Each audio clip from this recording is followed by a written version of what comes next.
Hi friends, ഏവർക്കും പുതിയൊരു വീഡിയോയിലേക്ക് സ്വാഗതം. ഏത് നിമിഷവും കരുണൻ വിവരം അറിയും. പിന്നെ എന്തൊക്കെയാ എൻ്റെ ഈശ്വര സംഭവിക്കുക?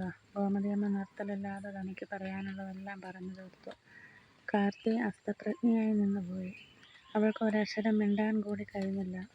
ഇന്നലെ മുതൽ കരുണേട്ടനിലെ മാറ്റം അവൾ ഓർക്കുകയായിരുന്നു. പക്ഷേ അമ്മയോടവൾ അതേപ്പറ്റി പറഞ്ഞതേയില്ല. കരുണൻ വന്നപ്പോൾ രാത്രിയായി. അയാൾ കുളി കഴിഞ്ഞ് വന്നപ്പോഴേക്കും കാർത്തി എല്ലാവർക്കും ഊണ് വിളമ്പി. കരുണൻ ഊണുമേശയ്ക്കരികിൽ വന്ന് നോക്കി. എന്നിട്ട് പറഞ്ഞു, ഞാൻ പുറത്തുനിന്ന് കഴിച്ചതാ. നിങ്ങൾ രണ്ടാളും കൂടി കഴിച്ചോ? കുറച്ചുകൂടെ കഴിച്ചൂടെ ഞങ്ങൾക്കൊപ്പം വരുന്ന? കാർത്തി ചോദിച്ചു. വേണ്ട. അത്രയും പറഞ്ഞ് അയാൾ അവിടെ നിന്ന് പിന്മാറി. അയാളുടെ മനസ്സിൽ ചില പദ്ധതികൾ രൂപപ്പെട്ട് കഴിഞ്ഞിരുന്നു. ഒരു ശനിയാഴ്ച ദിവസം അയാൾ കാർത്തിയോട് പറഞ്ഞു, ഞാൻ ഹോസ്പിറ്റൽ വരെ ഒന്ന് പോവുകയാണ്, ഡോക്ടർ ജെയിംസിനെ കാണാൻ.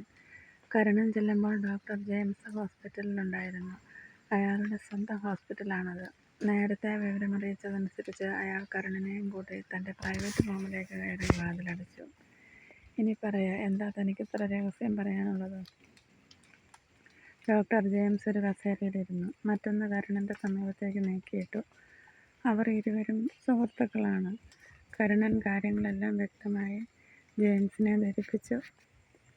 അത് വേണോ? ഡോക്ടർ ചോദിച്ചു. തനിക്കെന്നെ സഹായിക്കാൻ പറ്റുമോ? അതറിഞ്ഞാൽ മതി. തക്കതായ പ്രതിഫലവും ഞാൻ തരും, ഗൗരവത്തിൽ കരുണൻ പറഞ്ഞു.